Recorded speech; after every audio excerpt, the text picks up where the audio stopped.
Olá, povo de Deus! Vamos à gravação do nosso devocional diário. No dia 19 de janeiro do ano 2023. É uma quinta-feira. Dando prosseguimento à leitura do Evangelho segundo escreveu Lucas, a leitura para hoje é o capítulo de número 11. E haverão porções, na medida que elas forem chegando, eu vou, antes de iniciar a leitura da porção, dentro do capítulo, eu falo o título. Essa primeira porção é sobre a oração dominical. Capítulo 11, Evangelho segundo escreveu Lucas. E vamos fazer a leitura na versão da Bíblia de Estudo de Genebra. A oração dominical. De uma feita, estava Jesus orando em certo lugar. Quando terminou, um dos seus discípulos lhe pediu: Senhor, ensina-nos a orar, como também João ensinou aos seus discípulos. Então ele os ensinou: quando orardes, dizei: Pai, santificado seja o teu nome, venha o teu reino. O pão nosso cotidiano, dá-nos de dia em dia. Perdoa-nos os nossos pecados, pois também nós perdoamos a todo o que nos deve. E não nos deixes cair em tentação. Aqui na versão da Bíblia de Estudo de Genebra. A oração dominical. A parábola do amigo importuno. Disse-lhes ainda Jesus: Qual dentre vós, tendo um amigo e este for procurá-lo à meia-noite e lhe disser: Amigo, empresta-me 3 pães, pois meu amigo, chegando de viagem, procurou-me e eu nada tenho que lhe oferecer. E o outro lhe responda lá de dentro, dizendo: Não me importunes, a porta já está fechada, os meus filhos comigo também já estão deitados. Não posso levantar-me para te dar. Digo-vos que se não se levantar para dar-lhe por ser seu amigo, todavia o fará por causa da importunação e lhe dará tudo o de que tiver necessidade. Jesus incita a orar. Por isso vos digo, disse Jesus, pedi e dar-se-vos-á, buscai e achareis, batei e abrir-se-vos-á. Pois todo o que pede recebe, o que busca encontra, e a quem bate abrir-se-lhe-á. Qual dentre vós é o pai que, se o filho lhe pedir pão, lhe dará uma pedra? Ou se pedir um peixe, lhe dará em lugar de peixe uma cobra? Ou se lhe pedir um ovo, lhe dará um escorpião? Ora, se vós que sois maus sabeis dar boas dádivas aos vossos filhos, quanto mais o Pai Celestial dará o Espírito Santo àqueles que lhe pedirem. Agora, a cura de um endemoniado mudo, a blasfêmia dos fariseus, Jesus se defende. De outra feita, estava Jesus expelindo um demônio que era mudo. E aconteceu que, ao sair o demônio, o mudo passou a falar e as multidões se admiravam, mas alguns dentre eles diziam: Ora, ele expulsa os demônios pelo poder de Beelzebul, o maioral dos demônios. E outros, tentando, pediam dele um sinal do céu. E sabendo ele o que se lhes passava pelo Espírito, disse-lhes: Todo reino dividido contra si mesmo ficará deserto, e casa sobre casa cairá. Se também Satanás estiver dividido contra si mesmo, como subsistirá o seu reino? Isto porque dizeis que eu expulso os demônios por Beelzebul. E se eu expulso os demônios por Beelzebul, por quem os expulsam vossos filhos? Por isso, eles mesmos serão os vossos juízes.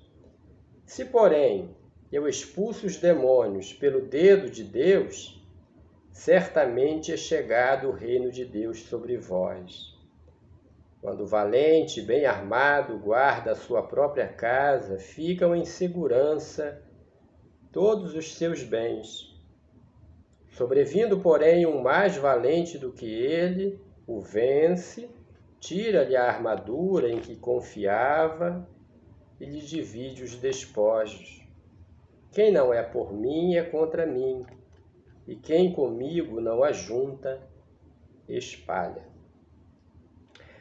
A estratégia de Satanás, aqui a partir do versículo 24, capítulo 11.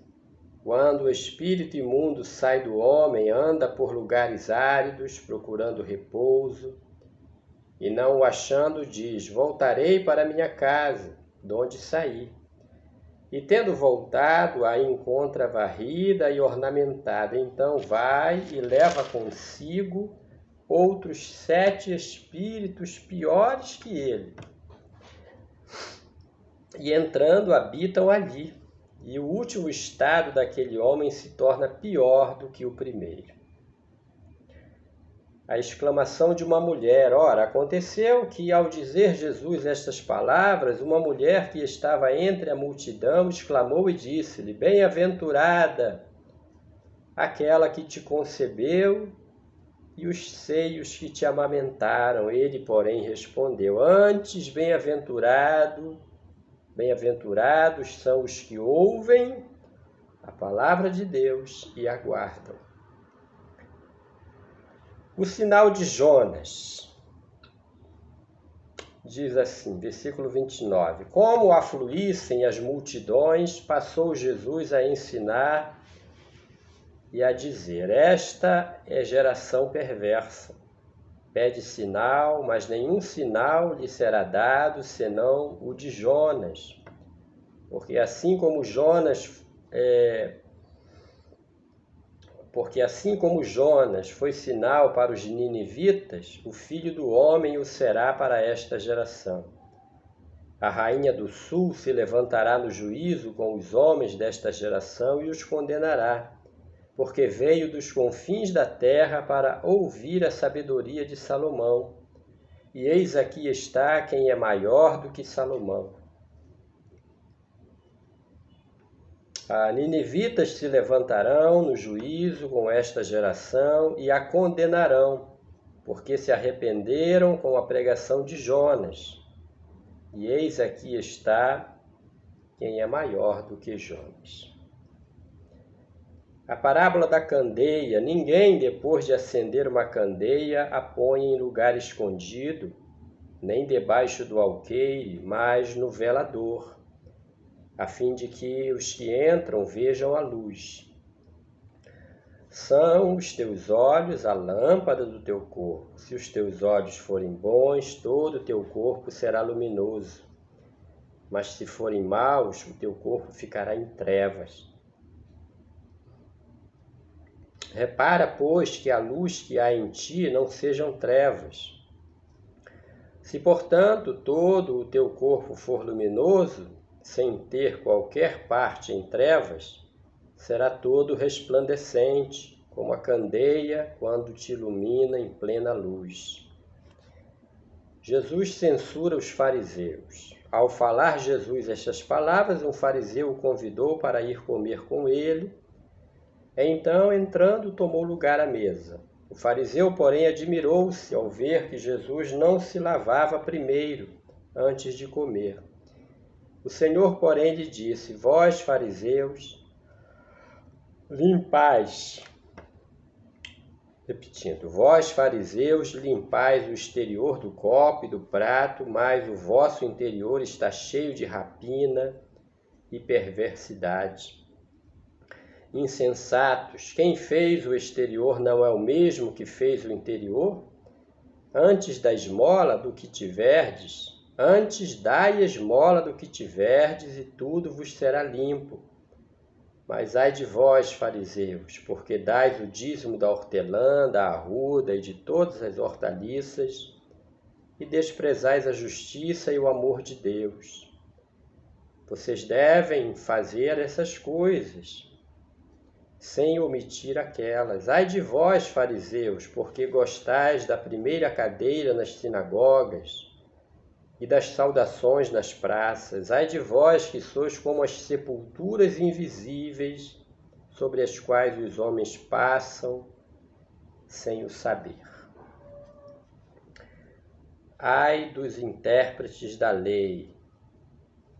Versículo 45 ainda, capítulo 11. Então, respondendo, um dos intérpretes da lei disse a Jesus: Mestre, dizendo estas coisas, também nos ofendes a nós outros.